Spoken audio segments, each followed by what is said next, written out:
Hello my lovely students. आज हम लोग देखने जा रहे हैं एक नए टॉपिक जो कि रिलेटेड होगा फॉरेस्ट से। फॉरेस्ट यानी जंगलों के बारे में हम लोग समझेंगे, वन के बारे में हम लोग समझेंगे और इसका क्या क्या इंपॉर्टेंस होता है उसके बारे में समझेंगे। इंपॉर्टेंस ऑफ द फॉरेस्ट में आप इसमें बहुत सारे टॉपिक को मैंने कवर किया है, जैसे फॉरेस्ट का सिग्निफिकेंस क्या है, significance of the forest, forest के टाइप्स किस किस तरह के होते हैं, फॉरेस्ट का ह्यूमन यूज क्या है, यानी ह्यूमन कैसे इसे यूज कर सकते हैं अपने पर्पस के लिए। ये सभी टॉपिक को हम एक एक करके समझेंगे स्टूडेंट्स। चलिए समझते हैं एक एक करके सभी टॉपिक को। जैसा कि आप फर्स्ट स्लाइड में देख सकते हैं कि मैंने यहाँ पे टाइप्स ऑफ द फॉरेस्ट के बारे में बताया। Types of the forest, types of the forest में सबसे पहला है, आप देख सकते हैं ट्रॉपिकल फॉरेस्ट। क्या है? Tropical forest. ट्रॉपिकल फॉरेस्ट का मतलब क्या है कि ऐसा फॉरेस्ट जो कि बहुत ज़्यादा हाई अमाउंट ऑफ रेनफॉल वाली रीजन में होता है। जैसे कि एग्जांपल के लिए वहाँ पर बहुत ज़्यादा रेनफॉल होंगे। जैसे एग्जांपल के लिए ये अर्थ है। अर्थ का जो 0 डिग्री पार्ट होता है यानी इक्वेटर वाला पोर्शन और 23.5 डिग्री नॉर्थ और 23.5 डिग्री साउथ, ये जो तीनों लाइन के, ये तीनों लैटिट्यूड के बीच वाला जो पोर्शन है स्टूडेंट, इसी स्टूडेंट को हम लोग कहते हैं टॉरिड जोन। क्या कहते हैं? Torrid zone. टॉरिड जोन का मतलब हुआ कि यहाँ पर जो सनलाइट है वो मैक्सिमम जो है, मैक्सिमम तौर पे जो सनलाइट है वो यहाँ पर ही फॉल करती है, यानी इसका जो रेट है, रेट ऑफ लाइटनिंग, वो यहीं पर फॉल करता है। अब आप समझिए कि अगर आपने कोई टॉर्च लिया है, उस टॉर्च को अगर आप एक वॉल पे अगर टारगेट करें तो वो जो टॉर्च का जो लाइट है वो सिंपली एक तरीके से एक सीधे रेखा में जाएगा, जिससे क्या होगा, उस पर्टिकुलर पोर्शन को उस सिर के पास छुएगा तो हमें ज्यादा हीट महसूस होगी। लेकिन वही लाइट आप क्या समझ सकते हैं कि क्या वो ऊपर या नीचे की तरफ भी जाएगा? नहीं, क्योंकि उसमें रिफ्लेक्शन नहीं हो पा रहा है, उतना वही में रिफ्लेक्शन नहीं हो पाएगा। इस तरह से ही हम लोग समझ सकते हैं कि जो सनलाइट है वो ट्रॉपिकल वाला रीजन में सबसे ज्यादा होती है, यानी यहाँ पर सबसे ज्यादा सनलाइट होगी और यहाँ पर जो है वो स्लैंटिंग रेज पहुंचती है। क्या पहुंचती है? Slanting raise. स्लैंटिंग रेज का मतलब हुआ कि जिसमें जो रेखा है वो, इसमें जो सनलाइट की रेखा है या फिर उसका जो रेज है वो बहुत ज्यादा नहीं पहुंचता, उसमें बहुत ज्यादा कम अमाउंट ऑफ सनलाइट पहुंचती है। इस कारण से, और यहाँ पर एक फेनोमेना होता है कि अगर सनलाइट ज्यादा है, जैसे एग्जांपल के लिए अगर सनलाइट ज्यादा है इस रीजन पे, तो आप समझिए कि सनलाइट ज्यादा होने से क्या होगा, टेम्परेचर इंक्रीज होगा, टेम्परेचर इंक्रीज होगा। और टेम्परेचर इंक्रीज होने से ऐसा तो नहीं है कि यहाँ पर सिर्फ लैंड है, यहाँ पे वाटर बॉडी भी है। वाटर बॉडी के होने से क्या होगा, वाटर बॉडी के होने से, वाटर बॉडी के होने से क्या होता है कि मेजरली जो टेम्परेचर राइज होने से वहां का जो पोर्शन है वो बहुत ज्यादा हीटअप हो जाएगा और ओशन जो है वो इवापोरेशन वाले प्रोसेस को स्टार्ट कर देंगे। इसे बहुत ज्यादा प्रोसेस लगता है। जैसे कि अगर मैं बताना चाहूँ तो ये आपका ओशियन है, ठीक है, ओशियन है यानी वाटर वाला रीजन है। इससे क्या होगा कि यहाँ पर जो है टेम्परेचर पता है हमें कि हाई है। टेम्परेचर हाई होने से क्या होता है, पानी जो है वो राइज करेगी। पानी राइज कैसे हो रहा है? क्योंकि इवापोरेशन हो रहा है, इवापोरेशन से पानी राइज कर रही है और यहाँ पर जाकर के एक प्रोसेस बनता है जिसे कहते हैं कंडेंसेशन। क्या कहते हैं? कंडेंसेशन। यानी इस प्रोसेस को हम लोग कहते हैं इवापोरेशन, इस प्रोसेस को कहते हैं कंडेंसेशन। उसके बाद फिर से दोबारा बारिश स्टार्ट हो जाती है, क्योंकि जो क्लाउड है वो अपना रिलेटिव ह्यूमिडिटी 100% अचीव कर गया होता है, जिससे क्या करता है वो वाटर होल्ड करने की कैपेसिटी को नहीं रख पाते, जिस कारण से बारिश होने लगती है और क्लाउड का जो इतना भी थंडरिंग प्रोसेस है वो सब भी कंप्लीट होने लगता है। तो इस प्रोसेस को हम लोग कहते हैं प्रेसिपिटेशन। अब प्रेसिपिटेशन सिर्फ ऐसा नहीं है कि पानी पानी ही बरसे, मे भी वहां पे स्नोफॉल भी हो सकता है, मे भी वहां पे बहुत सारे, जैसे कि वाटर वाटर के फॉर्म में बदल सकता है, स्नो के फॉर्म में, हेल स्टॉर्म के फॉर्म में भी हो सकता है ना, ड्यू के फॉर्म में भी हो सकता है। ड्यू यानी शीत, है ना स्टूडेंट्स, ड्यू यानी शीत हुआ। जैसे ठंडे के दिनों में सुबह सुबह आप देखिएगा मम्मी बोलती है कि नंगे पैर घासों में चलना चाहिए क्योंकि हमारे आँख की रोशनी बढ़ती है। क्यों? क्योंकि वहां पे ड्यू प्रोसेस जो होता है वो कंप्लीट हो जाता है, ठीक है। ये ड्यू भी है, वो उसी का प्रोसेस है, प्रेसिपिटेशन का ही एक फॉर्म है स्टूडेंट्स। तो समझते हैं हम लोग ट्रॉपिकल फॉरेस्ट। अब आप समझ गए होंगे कि ट्रॉपिकल फॉरेस्ट कहाँ पर होगा, जहाँ पे ट्रॉपिक ऑफ कैंसर और ट्रॉपिक ऑफ कैप्रिकॉर्न के बीच वाला रीजन है, वहां पर आपका ट्रॉपिकल फॉरेस्ट पाया जाएगा। इसका एक अनदर नेम होता है ट्रॉपिकल एवरग्रीन फॉरेस्ट, यानी एवरग्रीन का मतलब हुआ कि ऐसे पेड़ पौधे जो कि अपने पत्ते कभी भी शेड नहीं करते, they never shade there leaf, वो कभी अपने पत्ते शेड नहीं करते, दे नेवर शेड लीव्स। मतलब क्या हुआ कि आपने, जैसे मैं जहाँ रहती हूँ वहां पर क्या है कि यहाँ पे डेसिडियस फॉरेस्ट सबसे ज्यादा है, ठीक है, झारखंड वाले इलाके में डेसिडियस फॉरेस्ट सबसे ज्यादा अमाउंट में है।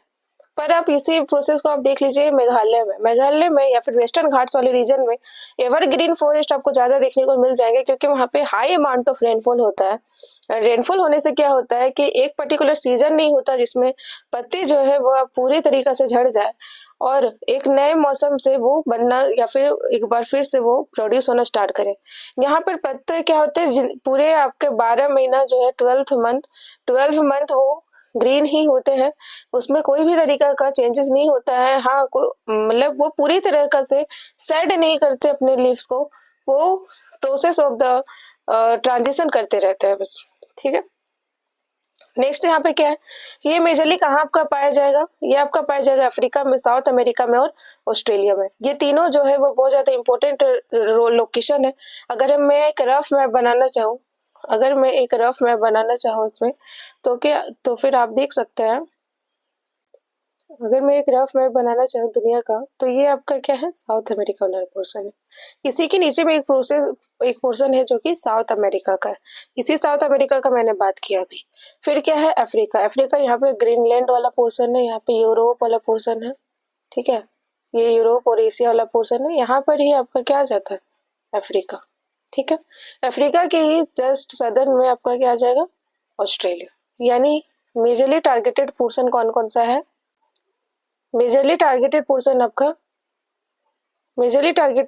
आपका अफ्रीका हो जाएगा, उसके बाद फिर आपका ऑस्ट्रेलिया हो जाएगा, उसके बाद फिर आपका साउथ अमेरिका हो जाएगा। ये तीनों पोर्शन जो है वही आपको इंडिकेट करते हैं कि यहाँ पर कैसा फॉरेस्ट होगा, tropical evergreen forest. I hope you got clear my point. चलिए समझते हैं इसका बेस्ट एग्जाम्पल क्या है। टीक इसका बेस्ट एग्जाम्पल के रूप में देखा जा सकता है। टीक एक तरीका का प्लांट है जो कि इसका one of the best example है। यूकेलिप्टस भी इसका वन ऑफ द एग्जाम्पल है। और आपका जितना भी तरीका का आप एक फूल होता है जो कि एवरग्रीन फॉरेस्ट में ही पाया जाता है, क्या आप उसके बारे में जानते हैं, then let me know in the comment section below. चलिए समझते हैं नेक्स्ट टाइप के बारे में जो है कि है डेसिडियस फॉरेस्ट। डेसिडियस फॉरेस्ट का मतलब क्या होता है स्टूडेंट, डेसिडियस फॉरेस्ट में जैसे कि आप यहाँ पर नाम ही देख सकते हैं कि इसमें क्या होता है कि ये अपने पत्ते जो है वो once in a year shed कर देता है। मतलब कि क्या है कि ये अपने पत्ते साल में एक बार ऐसा मौसम होता है जिसमें वो अपने पत्ते झाड़ देते हैं या फिर झड़ जाते हैं उनका पूरा पत्ता, और वो एक नए मौसम, एक नए सिरे से पूरी उनकी शुरुआत होती है। तो उस तरह से ही हम लोग समझ सकते हैं। ये मेनली कहाँ पाया जाएगा, आपका मानसून टाइप ऑफ क्लाइमेट में है, जो कि ईस्टर्न इंडिया की ईस्टर्न रीजन में, या फिर पूरे इंडिया को ही आप समझ लीजिए। अगर एक रफ मैप इंडिया का बनाऊं तो ये पूरे इंडिया वाले पोर्शन में ही आपका क्या मिल जाएगा, डेसिडियस फॉरेस्ट। चलिए समझते हैं नेक्स्ट फॉरेस्ट जो कि है कॉनिफेरस फॉरेस्ट। कॉनिफेरस फॉरेस्ट में क्या होता है, ये सर्टेन हाइट में आपको मिलेगा स्टूडेंट्स। सर्टेन हाइट का मतलब है जैसे कि अगर कोई माउंटेन वाला रीजन है, माउंटेन का स्लोप कैसा होता है, जस्ट इस टाइप का स्लोप होता है। माउंटेन का स्लोप में आपको कॉनिफेरस फॉरेस्ट मिल जाएंगे। माउंटेन के स्लोप में, जैसे अगर माउंटेन अगर ले लें हम, ठीक है, ये माउंटेन है, आप सभी को पता होगा माउंटेन का इस तरह डायग्राम, ये चेन ऑफ द माउंटेन है। जैसे हम लोग अगर मल्टीपल माउंटेन एक साथ खड़े हैं तो फिर उसे रेंज ऑफ द माउंटेन कहता है या फिर माउंटेनियस रेंज कहता है, ठीक है। तो कॉनिफेरस फॉरेस्ट आपको कहाँ मिलेंगे, यहाँ पर आपको कहीं ना कहीं लगे हुए मिल जाएंगे। इसका जो आउटर पोर्शन है यहाँ पर आपको मिल जाएंगे, हायर पोर्शन में भी आपको मिल जाएगा, लेकिन इसका एक सर्टेन टाइप होता है जो कि वहीं पर मिलेगा, ठीक है। आपको मेन चीज ये है कि कॉनिफेरस फॉरेस्ट आपका एल्टीट्यूड रीजन से मेजरली रिलेटेबल है। I hope you got clear my point. चलिए समझते हैं कॉनिफेरस फॉरेस्ट के डिस्क्रिप्शन के बारे में। यहाँ पे क्या है, ये एल्टीट्यूड बेस्ड फॉरेस्ट है, यस, जैसा अभी मैंने आपको बताया। फिर आपको ये कहाँ में पाया जाएगा, माउंटेन वाले टेरेन में, जैसे हिमालय है। हिमालय जो है वो इंडिया का जो हिमालय है वहां पर आपको देखने को मिल सकता है। इसका एग्जाम्पल क्या है, पाइन ट्री, ठीक है। ये आपका एग्जाम्पल है माउंटेनियस फॉरेस्ट का। चलिए समझते हैं नेक्स्ट टॉपिक को जो कि है फॉरेस्ट होता ही क्या, व्हाट इज फॉरेस्ट। जैसे कि आप यहाँ समझ सकते हैं कि फॉरेस्ट का मतलब क्या होता है। फॉरेस्ट का मतलब हुआ कि फॉरेस्ट जो है इंचेंटिंग रियल बायोडाइवर्सिटी टीमिंग है, जो कि हमारे रियल लाइफ और मिस्ट्री से रिलेटेबल है। यानी कि क्या है कि मेजरली फॉरेस्ट जो होता है वो हमारे रियल लाइफ में बहुत ज्यादा इम्पैक्टफुल कवर एस्पेक्ट प्रोवाइड करता है। ये 31% ऑफ द लैंड एरिया को कवर करता है। ये बहुत ज्यादा इंपॉर्टेंट पॉइंट है स्टूडेंट। आप यहाँ पे देख सकते हैं कि 31% ऑफ द अर्थ के एरिया में फॉरेस्ट आपका रोल प्ले करता है। ये बहुत ज्यादा आपका इसेंशियल है, यानी बहुत ज्यादा ये हेल्पफुल होता है प्लैनेट के हेल्थ के लिए, यानी पूरे पृथ्वी के हेल्थ के लिए, पूरे अर्थ के हेल्थ के लिए ये बहुत ज्यादा इंपॉर्टेंट रोल प्ले करता है, क्योंकि ये एक्ट करता है lungs of the body. Lungs का मतलब क्या होता है कि हमारे अगर बॉडी में फेफड़ा है तो उसका इम्पोर्टेंस क्या होगा? उसका इम्पोर्टेंस होगा कि वो हमारे जितना भी एयर प्यूरिफायर है या फिर आपका प्यूरिफाइंग ऑफ द एटमॉस्फेयर उसके लिए काम करेंगे। तो उसी तरह से जो फॉरेस्ट होते हैं वो lungs of the forest lungs होते हैं, जो कि अर्थ का पूरा लंग्स है वो फॉरेस्ट ही कहलाता है।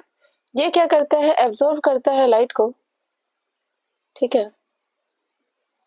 ये आपको एब्जॉर्ब करेगा कार्बन डाइऑक्साइड को, रिलीजिंग करेगा ऑक्सीजन को। यस, आप सभी को पता है कि अगर ये एक ट्री है तो ये ट्री क्या करता है? आपका क्लाइमेट से या फिर आसपास सराउंडिंग से वो कार्बन डाइऑक्साइड लेगा, है ना, और ऑक्सीजन रिलीज करेगा, है ना। कार्बन डाइऑक्साइड का जो सोर्स है वो बहुत तरीके से हो सकता है, जैसे ह्यूमन बीइंग है, एनिमल है, इंडस्ट्रीज है, ट्रांसपोर्टेशन है, व्हीकल है। ये सब सभी क्या है? कार्बन डाइऑक्साइड का एक सोर्स के रूप में है, जिससे क्या होता है? कार्बन डाइऑक्साइड रिलीज करते हैं, और ये इन्वायरमेंट के लिए बहुत ज्यादा हार्मफुल है students. Forest are home to an incredible array of flora and fauna. यानी फॉरेस्ट से क्या होता है? बहुत सारा फ्लोरा और फोना को उन्हें उनके घर मिलते हैं। आपको फ्लोरा मतलब हुआ, जैसे फ्लोरा आप फ्लावर से याद कर सकते हैं। फ्लावर है, फ्लावर यानी फूल, है ना, फूल। फ्लोरा वर्ड कभी भी आपको समझ देखना होगा तो वो फ्लावर से रिलेटेड है, यानी जितना भी फ्लावर है वो फ्लोरा के अंदर आती है।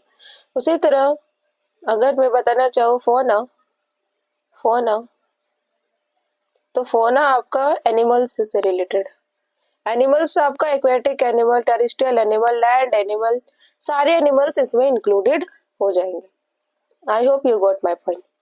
तो वही यहाँ पे समझाया जा रहा है कि फॉरेस्ट क्या होता है? ये इनक्रेडिबल एरा है जिसे फ्लोरा और फोना बहुत तरह के डिस्कवर करते हैं और पाए जाते हैं, है ना। उसके बाद फिर क्या है यहाँ पे? From the towering giant that Amazon rainforest to the Syrian woodland of Europe, each forest harbor unique ecosystem that contribute to the planet intricate web of life। मतलब कि आप अगर बोले Amazon forest, आप अगर बोले वुडलैंड फॉरेस्ट ऑफ यूरोप, या फिर आप किसी भी तरीके का फॉरेस्ट को ले लीजिएगा तो उसका अपना एक अलग ही इकोसिस्टम होता है। इकोसिस्टम का मतलब हुआ कि ऐसा सिस्टम जो कि पूरे सराउंडिंग से मिल करके बना, जो एक दूसरे पे डिपेंडेंसी शो करता है। नॉन लिविंग थिंग या फिर ऑर्गेनिक थिंग इनऑर्गेनिक पे डिपेंडेंस है, और इनऑर्गेनिक ऑर्गेनिक पे डिपेंडेंस है। जैसे कि हम लोग किस पे डिपेंडेंट है? हम लोग फॉरेस्ट पे, सराउंडिंग पे डिपेंडेंट है। फॉरेस्ट किस पे डिपेंडेंट है? फॉरेस्ट हमारी एक्टिविटीज पे डिपेंडेंट है। अगर हमारी एक्टिविटीज खराब होगा तो फॉरेस्ट भी डिग्रेड हो जाएंगे, है ना। डिग्रेड यानी खराब होना। As custodian of this vital landscape, it is imperative to understand, appreciate and protect forest to ensure a sustainable future for all। मतलब कि जैसा हम लोग एक कस्टोडियन है इस लैंडस्केप का, तो हमें क्या होना चाहिए? हमें इस फॉरेस्ट के बारे में समझ होनी चाहिए, हमें इसको प्रोटेक्ट यानी बचाव करना चाहिए, ताकि हमारे एक सस्टेनेबल फ्यूचर इंश्योर हो सके। सस्टेनेबल फ्यूचर का मतलब होता है कि अगर कोई भी चीज है, जैसे अगर एग्जाम्पल के लिए इस पेड़ का हम लोग आज यूज कर रहे हैं, तो हमारे आने वाली जनरेशन भी इस पेड़ से कुछ ना कुछ अपने यूज के लिए ले सके, या फिर ये पेड़ उनको कुछ कंट्रीब्यूट कर सके। I hope you got my point. चलिए हम लोग समझते हैं कि फॉरेस्ट का इम्पोर्टेंस क्या है, यानी फॉरेस्ट का महत्व ही क्या है हमारे डेली लाइफ में या फिर ओवरऑल एनवायरनमेंट। ठीक है।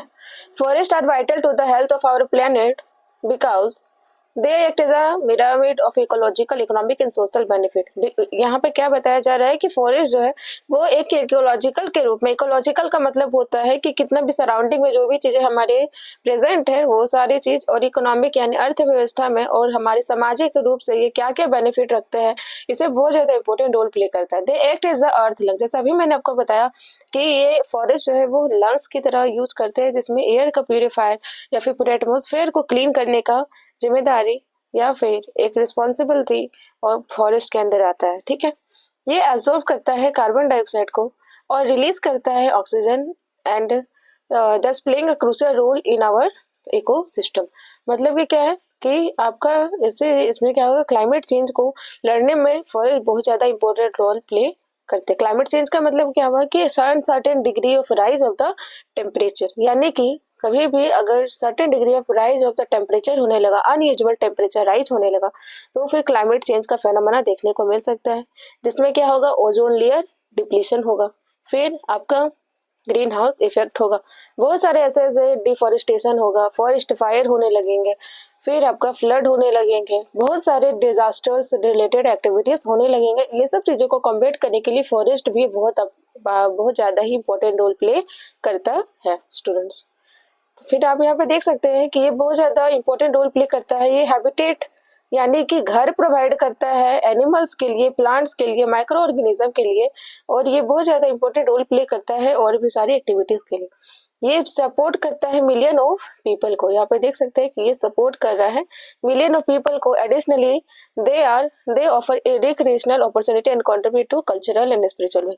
अब सभी को पता है कि बहुत सारे जो फेस्टिवल है वो भी फॉरेस्ट से ही होते हैं, जैसे कि एक फेस्टिवल है सिरहुल, एक फेस्टिवल है आपका कर्मा, ये सब सारा फेस्टिवल जो है वो फॉरेस्ट रिलेटेड एक्टिविटीज से ही रिलेटेड है। फिर बिहू, कर्मा बिहू, ये सब जितना भी है, विदेशिया, ये सब सारा फॉरेस्ट से रिलेटेड आपका फेस्टिवल्स में देखा जाता है। मतलब ये क्या है, ये हमारे कल्चरल एस्पेक्ट को बहुत ज्यादा इंट्रीच करता है। फॉरेस्ट जो है वो बहुत ज्यादा इंपॉर्टेंट रोल प्ले करते हैं। Forest also play critical role in protecting watershed, यानी कि पानी के बहाव को भी रोकने के लिए जो फॉरेस्ट है वो बहुत ज्यादा इंपॉर्टेंट रोल प्ले कर रहा है ना। Therefore conservation and sustainable management of forest are essential.